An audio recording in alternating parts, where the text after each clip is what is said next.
स्वागत है आपका हमारे खास कार्यक्रम आपके अधिकारी में। दरअसल हम जब अपने घर से बाहर निकलते हैं तो रास्ते में मिलने वाली असुविधाओं के लिए हम अपने अधिकारी के सिर पर उसका ठीकरा फोड़ते हैं और उसको ही जिम्मेदार मानते हैं। अब ऐसे वक्त में हम ये भूल जाते हैं कि घर से बाहर निकलने के बाद जो मिलने वाली सुविधाएं हैं उनके पीछे भी वही एक अधिकारी ही मौजूद होता है, लेकिन उसके लिए उसको धन्यवाद हम कभी भी प्रेषित नहीं करते हैं। शायद ऐसा इसलिए होता है कि हमारे और अधिकारी के बीच में एक जो सामंजस्य नाम की चीज है उसकी कुछ कमी होती है। उसी सामंजस्य को लेकर हमने जीएमडी न्यूज ने और हमने आपके लिए ये विशेष कार्यक्रम तैयार किया है। कार्यक्रम में आज हमारे साथ में मौजूद हैं कानपुर सेंट्रल स्टेशन के निदेशक डॉक्टर हिमांशु शेखर उपाध्याय जी। अपनी फैमिली के साथ में मौजूद है, हम इनसे बात करेंगे और जानेंगे। सर नमस्कार, बहुत स्वागत है आपका जीएमडी न्यूज में। सर आपसे जानना चाहते हैं आपकी कुछ निजी जिंदगी के बारे में, आपके प्रारंभिक जीवन के बारे में, कहाँ से बिलोंग करते हैं, कैसी आपकी प्रारंभिक शिक्षा रही, उसके बाद। देखिए, मैं बिलोंग करता हूँ डिस्ट्रिक्ट अम्बेडकर नगर को। मेरे पिताजी सर्विस में थे, जल निगम में इंजीनियर थे, तो जहाँ जहाँ उनका ट्रांसफ़र होता रहा वहाँ वहाँ हमारी एजुकेशन होती रही। वैसे मेरी प्रारंभिक शिक्षा दीक्षा अल्मोड़ा उत्तराखंड में हुई क्योंकि पिताजी वहाँ पोस्टेड थे। फिर उसके बाद यूनिवर्सिटी लेवल की एजुकेशन मेरी इलाहाबाद यूनिवर्सिटी में हुई, वहाँ से मैंने इकोनॉमिक्स में पोस्ट ग्रेजुएशन किया। उसके बाद 2004 बैच में मैं पीएसएस में डिप्टी एसपी के पद पर सिलेक्ट हुआ। फिर उसके बाद मेरा यहाँ पे सिविल सर्विसेज में सिलेक्शन हुआ और रेलवेज़ मिला। तो करीब 2008 से लेके अब आज 12 साल कंप्लीट हो रहे हैं रेलवे में मुझको। सर डिप्टी एसपी का एक्सपीरियंस कैसा रहा आपका? इतना डिप्टी एसपी का बड़ा छोटा सा टाइम था, वो अंडर ट्रेनिंग ही था। मैं तब तक यहाँ सिलेक्शन हो गया यूपीएससी में, तो मैं यहाँ चला आया।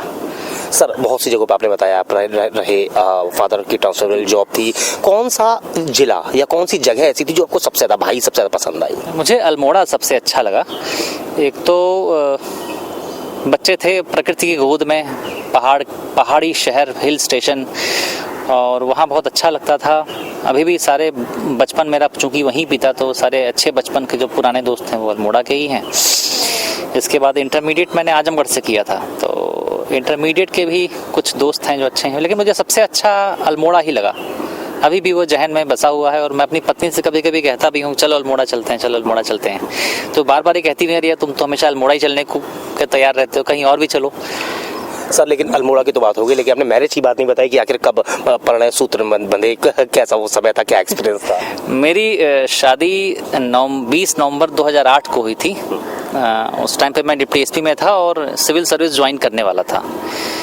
तो 20 नवंबर 2008 को मऊ में हमारी शादी हुई। मऊ ममनाथ भंजन एक जगह पड़ती है पूरी उत्तर प्रदेश में, वहाँ पे हमारी इनकी शादी हुई और तब से लेके हम यहाँ 12 साल। तो मैम को एक डिप्टी एसपी पसंद आया या फिर एक निदेशक, एक आईएएस?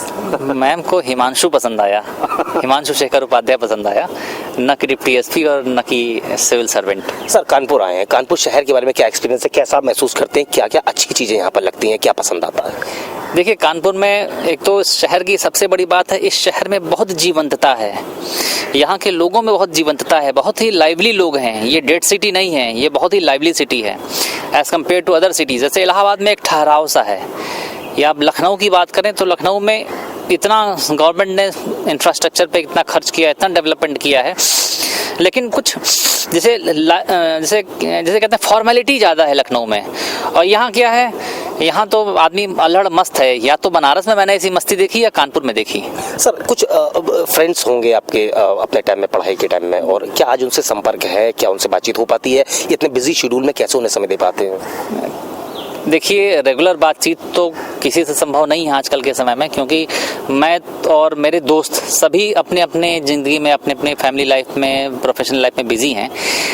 लेकिन तब भी समय निकाल के हम लोग बात करते हैं। जैसे मैंने अभी कल ही रात में बहुत महीनों बाद अपने बहुत ही क्लोज फ्रेंड थे हमारे अमलेंदु त्रिपाठी, इलाहाबाद यूनिवर्सिटी में मेरे बहुत क्लोज फ्रेंड थे, रूम पार्टनर भी रहे, तो उनसे मैंने कल काफ़ी समय निकाल के बात की भी। टीएचडीसी में वो सीनियर जियोलॉजिस्ट हैं।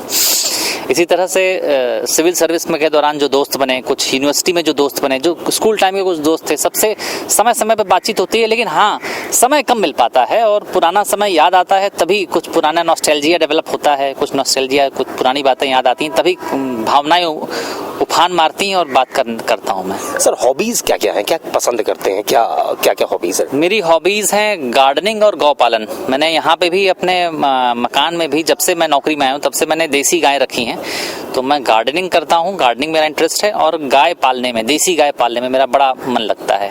मैं और मेरी पत्नी दोनों, मतलब हम लोग गौ सेवा में बहुत इंटरेस्ट रखते हैं। कैसा महसूस होता है गौ सेवा करते हैं, उसके बाद कैसा महसूस होता है, और क्या मतलब ऐसा कौन सी किस चीज़ से प्रेरणा मिली जो गौ सेवा की और इस तरफ ध्यान दिया? देखिए, तो जैसे हम लोग की संस्कृति में गाय का अलग महत्व है, हिंदू धर्म में गाय को बहुत पवित्र माना गया है।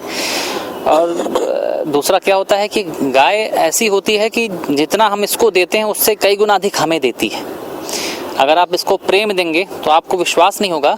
मेरी बेटी, एक बार मेरी गाय खुली हुई थी और मेरी ये छोटी बेटी गायों के पास जाते समय गिर गई, तो सारी गायें इसके पास चली आई देखने के लिए। एक मेरी गाय थी, वो तो जैसे ही मेरी ये छोटी बेटी उसके पास पहुंचती थी तो खड़ी गाय बैठ जाती थी, और ये जनाब उनके कंधे पर सवारी करती थी, और वो गाय हिलते के नहीं देती थी।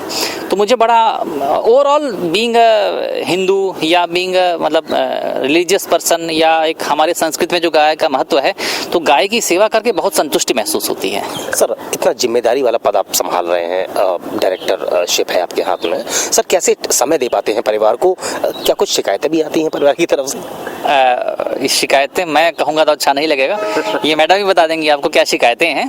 लेकिन आप समय कैसे दे पाते हैं? समय देखें, ऐसा है कि सुबह थोड़ा जल्दी उठते हैं। हाँ, समय की मारामारी रहती है, क्योंकि हम लोग का पद ऐसा है कि 24 घंटे की जिम्मेदारी है, लेकिन तभी प्रयास रहता है कि सुबह आधा 1 घंटा और शाम को 1 घंटा 2 घंटा बच्चों के साथ समय दें, और संडे को प्रयास करते हैं बच्चों के साथ रहें, खेलें कूदें या जो कुछ भी है, और समय दें, और साथ साथ बच्चे क्या पढ़ लिख रहे हैं इस पर थोड़ा सा इंटरवीन करें, थोड़ा सा बच्चों को गाइड करें या थोड़ा मोटिवेट करें। सर इस बारे में हम मैम से बात करेंगे। मैम पहले तो अपना परिचय दे दें प्लीज़ आप थोड़ा सा। मेरा नाम ममता उपाध्याय है और मैं यहाँ स्टेट जीएसटी में असिस्टेंट कमिश्नर के पद पे कार्यरत हूँ। मैम आप असिस्टेंट कमिश्नर के पद पे हैं, सर निदेशक हैं, तो ऐसे में ये बताइए कि कैसे फैमिली को टाइम दे पाते हैं, बच्चों के ऊपर क्या असर पड़ता है और किस तरीके से समय निकल पाता है?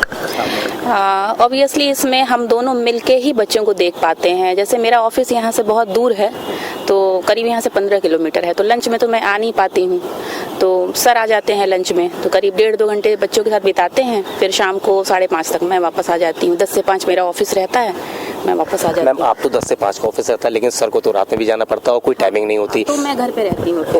ऐसे में कुछ शिकायतें भी होती हैं क्या सर? नहीं, कोई शिकायत नहीं होती है। अगर कोई अपना कर्तव्य पालन कर रहा है, अपनी ड्यूटी निभा रहा है, तो उसमें शिकायत क्या? ऑन कैमरा तो शिकायत नहीं होती, ऑफ द कैमरा शिकायत होती है क्या? हाँ, वो कभी कभी होती है, तो सर उसको पूरी भी करते हैं। जब कभी भी टाइम मिलता है या छुट्टी मिलती है तो हम लोग फिर आउटिंग के लिए जाते हैं। मैम आपके बारे में जानना चाहेंगे, क्या हॉबीज हैं और किस तरीके से अपनी फैमिली को एंजॉय कर पाती हैं आप? गौ पालन के बारे में पहले तो मैं बहुत नहीं जानती थी। पहले घूमना मेरी हॉबी थी, लेकिन अब गौ पालन मेरी भी हॉबी हो गई है और बहुत एंजॉय करती हूँ मैं अपनी गायों के साथ। और उनके साथ समय बिताने से, ऑफिस से आने के बाद उनके पास चले जाने से जैसे लगता है कि पूरी थकान निकल गई। जैसे बच्चों के साथ रहने से जैसे थकान निकल जाती है, वैसे भी मेरी गायें हैं, उसी तरह से उनसे अटैचमेंट भी है मुझे अपनी गायों से, तो बहुत अच्छा लगता है। सर लॉकडाउन का समय रहा, सारी ट्रेनें बंद रहीं, आपकी तरफ से काफ़ी काम भी करवाए गए देखा जाए सेंट्रल स्टेशन पर, तो सर अब एक बार फिर से जनजीवन सामान्य हो गया है, पटरी पर रेल दौड़ रही है, तो सर अभी कैसे दोनों समय को किस तरीके से आपने महसूस किया है और अभी क्या क्या तैयारियाँ हैं? देखिए, लॉकडाउन के समय ट्रेन भले नहीं चल रही थी, लेकिन हमारे ऊपर उस समय भी सोशल रिस्पॉन्सिबिलिटी उतनी ही थी। उस समय भी पैसेंजर ट्रेन नहीं चल रही थी, लेकिन गुड्स ट्रेन, मालगाड़ियों का आवागमन उसी तरह से चल रहा था, और लॉकडाउन की अपनी परेशानियां थीं, जिला प्रशासन की अपनी मजबूरियां थीं, जिनके कारण कभी कभी हमें हाई लेवल कोऑर्डिनेशन की ज़रूरत पड़ती थी आवश्यक वस्तुओं की, जिससे आपूर्ति बनी रहे, या जो सामग्री कानपुर शहर में बल्क मात्रा में अगल बगल के जिलों को भी कानपुर से डील किया जाता है, तो ऐसे में सप्लाई चेन बाधित न हो, इसको सुनिश्चित करना बहुत बड़ा चैलेंज था। साथ में लॉकडाउन के दौरान लोगों को समस्या ना हो, रेलवे के जो हमारे यहाँ 5,500-6 हज़ार के आसपास कर्मचारी हैं उन्हें समस्या ना हो, इसको भी देखना बहुत बड़ी समस्या चुनौती थी, जिसको हम लोगों ने पूरा किया। अब धीरे धीरे लॉकडाउन खुल रहा है, जैसा आपको पता होगा माननीय प्रधानमंत्री जी ने अनलॉक शुरू किया, अनलॉक 3 हो चुका, तो ऐसे में पहले कानपुर स्टेशन से करीब 210 से 250 ट्रेन चलती थी, मतलब गुजरती थी, मेल एक्सप्रेस और पैसेंजर। लेकिन अब जो है धीरे धीरे लॉकडाउन खुलना शुरू हुआ और आज की डेट में करीब करीब 70 ट्रेन कानपुर से रोज पास हो रही हैं। तो ऐसे में चैलेंज है कोविड प्रोटोकॉल फॉलो करते हुए किस प्रकार से हम स्टेशन पे लोगों को एंट्री दें और स्टेशन पे किस तरह सुरक्षित तरीके से यात्रियों को निकालें। सर, स्टेशन पे लोग आते हैं, जनता आती है, वहाँ पर होने वाली किसी असुविधा के लिए जिम्मेदार अधिकारी को ठहराते हैं, लेकिन क्या कुछ समस्याएं आपके सामने भी ऐसी आती हैं जिसके लिए आप जनता से कुछ अपील करना चाहते हैं, जनता की तरफ से कुछ ऐसे प्रयास हों जिससे कानपुर सेंट्रल और ज़्यादा सुंदर, और ज़्यादा अच्छा, और ज़्यादा सुंदर बन सके? बहुत अच्छी बात आपने कही है। इस पर पहले तो मैं कानपुर की जनता का बहुत बहुत धन्यवाद देना चाहूँगा, क्योंकि यहाँ पे आने के पहले लोगों ने बताया था यहाँ लोग मतलब उतने उस लेवल पे लोगों के अंदर मतलब सिंसियरिटी नहीं है, सिविक सेंस उतना नहीं है, लोग पान मसाला खा के यहाँ वहाँ थूकते हैं, गंदगी फैलाते हैं, तमाम चीज़ें मैंने सुनी थी। लेकिन मैंने कानपुर आने के बाद इससे काफ़ी इतर पाया, लोग काफ़ी अनुशासित हैं और स्टेशन को अपने एक तरह से कानपुर का रिफ्लेक्शन मानते हैं, कानपुर की इज्जत मानते हैं। तो आप विश्वास नहीं करेंगे, कई बार मैंने थूकने के लिए अभियान चलाया तो मुझे जैसा मैं सोचता था कि जो थूकते हैं स्टेशन पे इधर उधर उनको पनिश किया जाए, तो अपेक्षा जैसे मेरी थी उससे काफ़ी कम लोगों पे फाइन हो पाया, क्योंकि लोग वैसे ही अवेयर हो गए हैं। धीरे धीरे कानपुर के लोगों में जागरूकता आ रही है, तो बहुत अच्छा लगा मुझे। मतलब इस पे बस मैं इतना चाहूँगा, अभी यही कहना चाहूँगा कि पहला स्टेशन की साफ़ सफाई में पूरा हमारा सहयोग दें, क्योंकि कानपुर स्टेशन कानपुर शहर का प्रतिबिंब है। जैसा स्टेशन होता है वैसा ही शहर के बारे में लोग, बाहर के लोग इमेज लेके जाते हैं, क्योंकि जो ट्रेनें यहाँ से गुजरती हैं उसके खाली 10 से 20% लोग कानपुर उतरते हैं, 80% लोग यहाँ से थ्रू पास होते हैं। तो स्टेशन की सफाई को देखकर ही शहर के बारे में अंदाज लगाते हैं। दूसरी बात, कोरोना का समय चल रहा है, तमाम प्रोटोकॉल हमें फॉलो करने पड़ते हैं। यदि आपको उस दौरान लाइन में ज़्यादा देर खड़ा रहना पड़ता है या सैनिटाइजेशन को लेके यदि हम कुछ कभी आपसे सख्ती से पेश आते हैं तो कृपया सहयोग प्रदान करें और हमारी मजबूरियों को समझें। चलिए सर, बहुत बहुत धन्यवाद आपका हमारे कार्यक्रम में जुड़ने के लिए, लोगों के इतना करीब आने के लिए। मैम, आपका भी विशेष धन्यवाद हम देना चाहेंगे। तो ये थे हमारे साथ कानपुर सेंट्रल के डायरेक्टर हिमांशु शेखर उपाध्याय जी और उनकी वाइफ जो कि सेल टैक्स में डिप्टी कमिश्नर हैं। उन्होंने खुल के बड़ी बेबाकी के साथ हमारे साथ बात की और अपनी निजी जिंदगी को साझा किया। इसके साथ ही साथ उन्होंने अपनी गौ प्रेम जो है उसको भी प्रदर्शित किया, उसको साझा किया जेएमडी न्यूज़ के दर्शकों के साथ में। इसके साथ ही उन्होंने शहर की जनता से अपील भी की कि किस तरीके से कानपुर सेंट्रल स्टेशन को, जो कि कानपुर शहर की शान माना जाता है, उसको सुदृढ़ रखना है, उसको साफ रखना है, उसको स्वच्छ रखना है। कैमरा पर्सन नीरू मिश्रा के साथ Vivek Dikshit, JMD news Kanpur.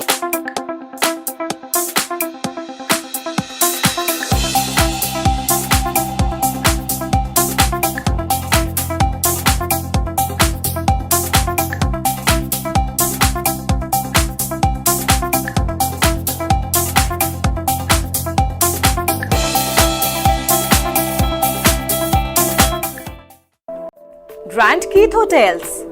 Comfort. Luxurious.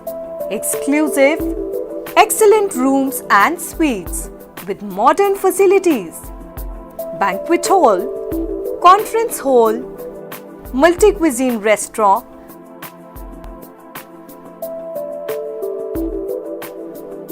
And gym open shortly with luxurious services. Also, you can book us on Make My Trip and Go Ibibo. Grand Keith Hotels, The Mall, Kanpur. Contact number 0512 237 1024 2371046 9792 000 685. Visit us on www.grandkeithhotels.com. हम मांगेंगे हर सवाल का जवाब, हम उठाएंगे आपसे जुड़ी हर बात, हम बुझाएंगे सवालों की आग, रहेगी हर मुद्दे पर पैनी नजर।